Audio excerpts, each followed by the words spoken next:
kala qaybsanaanta u dhaxaysa culimada Soomaaliyeed ayaa mar kale soo ifbaxday xilli dagaalka ku salaysan fikirka diimeed uu Soomaaliya ku reebay raad xun kaasi oo ay weli saameyntiisu muuqato. khilaafka ka dhex jira dariiqooyinka diimeed ee kala duwan waa mid muddo dheer soo jiitamay waxaase sanadihii u dambeeyay uu ahaa mid yara qaboobay sababtuna waa dagaalka shabaab oo isku soo dhaweeyay culimada qaar. xaaladda ayaa mar kale dib u soo laba kaclaysay waxaana 24kii saac ee u dambeeyay ay culimadu ku kala qaybsameen muxaadaro uu ku baaqay Sheekh Maxamed Cabdi Umul. Sheekh Abdulqaadir Soomo oo ka mid ah culimada ugu magac dheer dariiqada suufiyada ayaa si lama filaan uga soo muuqday qalabka warbaahinta waxa uuna si cad u sheegay in aanay marnaba raalli ka ahayn muxaadarada uu ilaamiyay Sheekh Umul isagoo sheekana ku eedeeyay xadgudub diimeed oo uu kula kacay qaar ka mid ah bulshada Soomaaliyeed. أوكي مواقف أمور حاكمة نبي عليه الصلاة والسلام أفكار مكره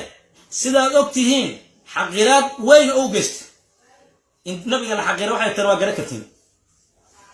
مواقف تسوى حاكمة إن أو حرامي حرام كده إنه حلال أو حلال أو كده ورابها مواقف تسوى حاكمة دولة الصومالية madaxweynaha Soomaaliya mid kamid ah asagoo masaajidkiisa jooga inuu dhiirigeliyay dagaalkii lagu hayay oo khawaarkii kuys hadda walaalayaal umur ma waxuu bedelay in suufiyada gaala ay yihiin fikirka ma kala wali waa ku taagan Sheekh Maxamed Umul oo qudhiisa warbaahinta la hadlay ayaa beeniyay eeda Sheekh Soomo waxaana saacada kadib hadalka Sheekh Abdulqaadir Soomo la shaaciyay in dib loo dhigay muxaadarada taasi oo markii hore loo qorsheeyay maanta oo Jimcaha. xubno ka mid ah culimada Soomaaliyeed oo ay ka mid yihiin Sheekh Cali Wajiis iyo Sheekh Bashiir Axmed Salaad oo labadoodaba ka mid ah culimada Ictisaam ayaa shir jaraa'id oo ay qabteen ku garab istaagay Sheekh Maxamed Umul iyagoona hadalka Sheekh Soomo ku tilmaamay mid aan sal iyo raad toona lahayn. waxaan cadeynaynaa koow kelimadii Sheekh Soomo oo ku hadlay oo markii la isku geegayo dhamaanteed ahayd duritaan iyo wax ka sheegid sheekha waxa laga sheegayo aqoontiisa iyo diintiisa waxa laga sheegayo la durahayo kelimada ayada kelimo Sheekh Soomo oo culimada ku midkalaya ma aha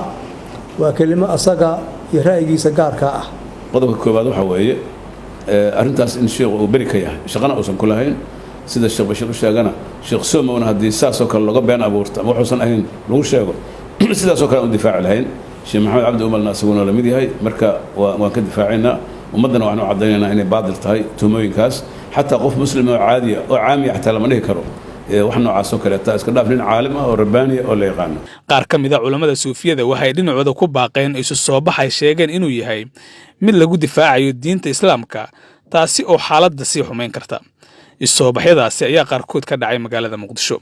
aanu diyaar garowno inaan diinkeena difaacno dariiqadeena difaacno maxabada nabiga kaleey salaatu wasalaam inaga muuqato maanta waxa jira banaanbax weyn oo ahlu duruq suufiya isku soo baxayaan oo magaalada laga soo baxayo hadda qofkii maanta ka maqnaada iimaan ma leh nabi maxamed nama jecla kaleey salaatu wasalaam.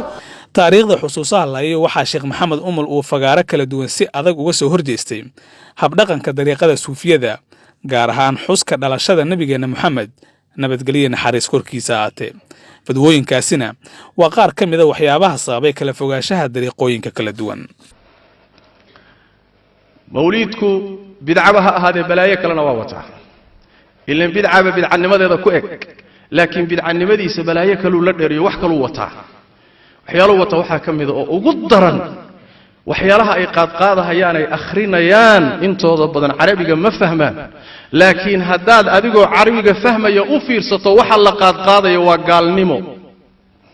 waxaa ka mid ah ixtifaalkani waxaa lagaga daynayaa nasaarada maxaa yeelay nebi dhalashadii cid isu imaad samaysay oo weynaysay waa nasaaro waa kiristanka. waxaa jira mas'alooyin diimeed oo ay dhinacyadu isku khilaafsan yihiin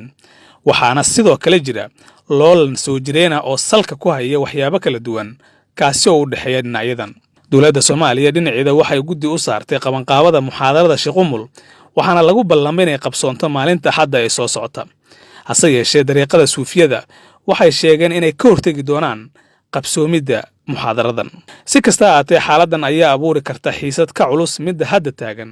haddii aanan loo helin xal degdeg ah. Cabdullaahi Axmed Nuur, Universal TV, Muqdisho.